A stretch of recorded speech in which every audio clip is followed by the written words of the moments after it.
Hey guys, welcome back. So today we're out at the range with a really interesting new handgun on the US market. It's the Laugo Arms Alien pistol and being distributed here in the United States by Lancer Systems. Lancer Systems was kind enough to send me this handgun to do a video with, and we're going to talk about some of the aspects of the gun that perhaps you haven't seen in other videos. A lot of people are talking about how the gun shoots, some of its design features, basically. But what we want to delve into with our first video here is talk about its design and some of the handguns that came before it that I think perhaps influenced this design, because while there's nothing truly new with what's going on inside the Alien pistol, how they've packaged it is new and unique and quite interesting, and that's what today's video is going to be about.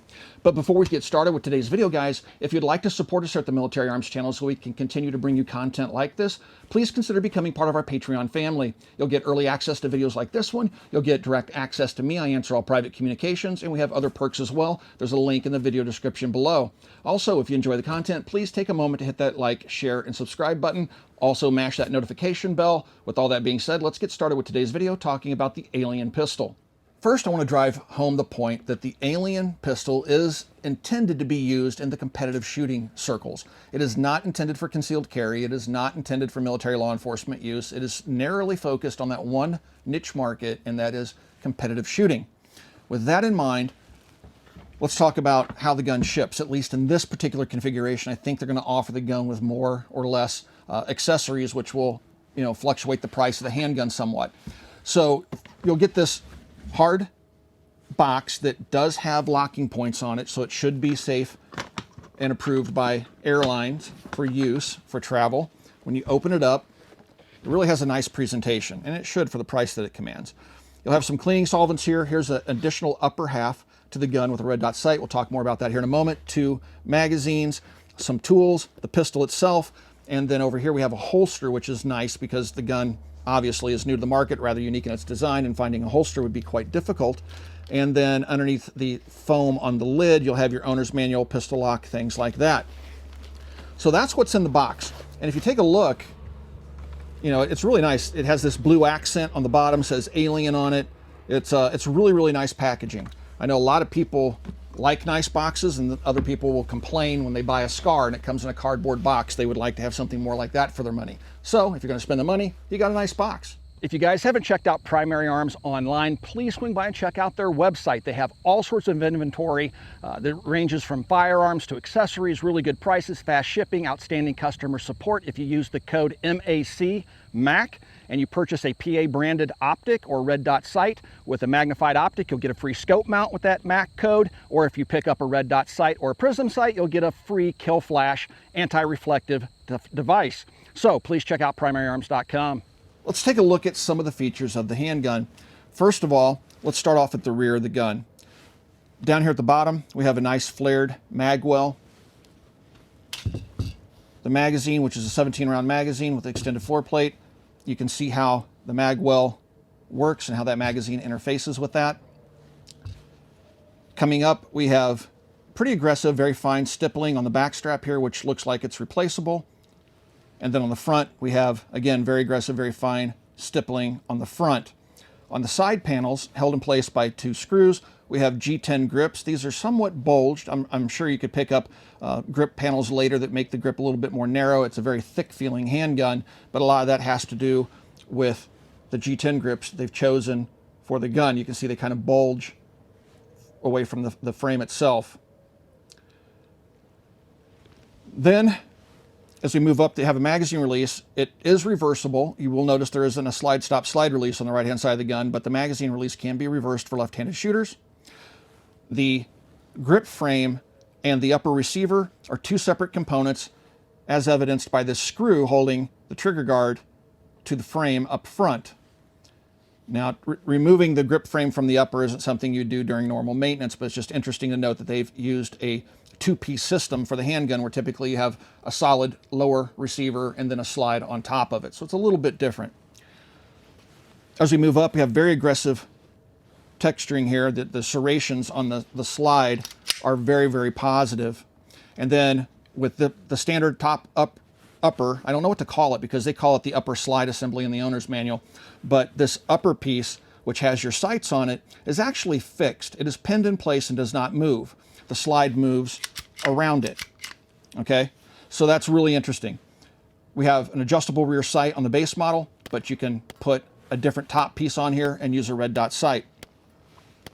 Coming down, we just have some simple texturing here that you can feel with your index finger, some lines in the receiver, forward serrations, and then you'll notice the muzzle sticking out. Now, if you look at the muzzle and look where my index finger is riding along the side of the receiver, you can see that that muzzle is pretty much in line with my index finger. So one key feature of this handgun is that muzzle sits very, very low in the action.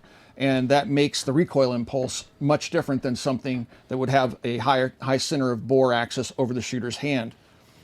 Underside, we have a 1913 rail for accessories. We do have some texturing on the front of the trigger guard. We have a trigger here that's all metal, but it has a inertial safety, the dingus, inside the trigger itself. And then it's, like I said, it's a metallic trigger. Over on the other side of the pistol, we can see the controls. Here's your slide stop, slide release, and your magazine release on the gun. So those are some of the basic features of the pistol. Overall, it balances and fits very nicely in the hand. The weight feels like it's in the pistol grip, which gives it, again, that nice balance feel. You'll also notice on the front sight, we do have a day glow optic fiber filament up there, so it has a nice orange dot when you use the adjustable rear sights if you run it with iron sights versus a red dot. Now let's take the gun apart, and this is where things get really interesting, how this gun works. Taking it apart, field stripping it, first you want to drop the magazine out like you would any other pistol. Set that aside, and I'm going to lock the slide to the rear by pushing up on the slide stop, slide release, and drawing the slide to the rear. If you look down inside there, there is a really deep setting chamber. So you're gonna have to look down inside of the frame to make sure you don't see brass, to make sure the gun is clear. It's not like other Browning type actions where you can just pull the slide back and the chamber's right there. It's way down inside there. All right, so the weapon is clear. I'm gonna go ahead and let that slide go forward. There's a pin here in the front. You can see the larger head over here, smaller dimple there. You're gonna push on that. It just pushes across with finger pressure. Draw it out. It is a captive pin, so it's not gonna come all the way out. And then I'm going to push on the rear sight with my thumb, and that'll pop this top half off. Now, I've seen this before. This is your hammer, and this is your sear. You want to be very careful not to push this sear without holding this hammer. But when you pull the trigger, it's going to push up on this little sear by my index finger, and when that happens, the hammer's going to fall. The hammer is inverted, and it's built into this top piece, very similar to a Chris Vector. It too has an inverted hammer, with also a very low bore axis on a fixed barrel. So I thought that was interesting. Set that aside. Now we can see inside of the gun and how it basically works. This is your recoil spring, and this is your gas piston. Yes, I said gas piston. It's not using a piston to operate the slide like an AK would operate a bolt and carrier. It's using a gas piston to push the slide closed, keep it closed until the bullet exits the barrel, the gas pressures drop, and then inertia is going to bring that slide to the rear, eject the spent case, pick up a fresh one, and start the cycle over again. Very, very ingenious. This has been done before, but it's very ingenious how they've implemented it with the gun. So now I'm going to take the slide off. To do that, I'm just going to pull slightly rearward, lift up on the rear end, and then I'm just going to wiggle the front of the slide, and it'll come right off. And now I can take out the recoil spring and the gas piston. And we're going to talk more about how this gas piston works, and if you're familiar with H&K products, you already know where I'm going with design inspirations. Here's your fixed barrel. That gives you the accuracy the pistol's known for. And there's your chamber sitting way down inside there. So what they've done is taken existing technology basically and flipped it upside down, getting that barrel as low as they possibly can in the shooter's grip. Putting it back together is very simple. And that's what I like about this gun. They've made it very, very easy to work with. You just basically reverse the steps. And here's another point that I'm going to make now. So this is the top piece that has the fixed sights, the iron open sights, if you will. This came in the box with the gun, and this one has a red dot sight affixed. You can see that the firing mechanism is still in place. To put a red dot sight on the gun, all I have to do is just set this in, push it down. And I got to take that pin across there first, and then just kind of tap it with the palm of your hand, push that pin across, and now you have a red dot sight on the gun. Notice when the slide operates, the red dot sight doesn't cycle with the slide. It stays in the fixed position. Pretty interesting.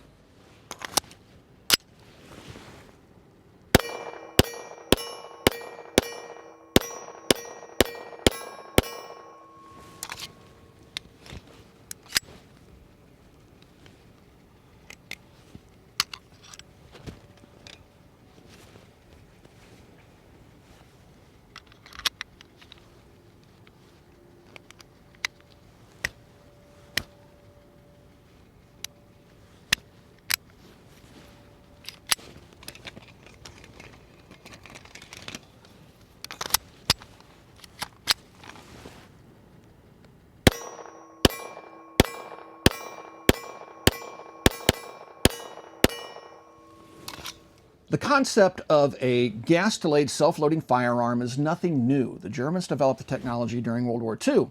But in the 1970s, we started to see the first, that I'm aware of, commercially viable product that used a gas-delaying system on a self-loading firearm. And that came onto the market in the 1970s as the Steyr GB pistol. This was developed in Austria for the Austrian military trials for a new handgun, something that the Glock 17 won. This handgun lost out. This handgun would go on later to appear in the U.S. military trials, handgun trials, in 1983, but it lost to the Beretta 92.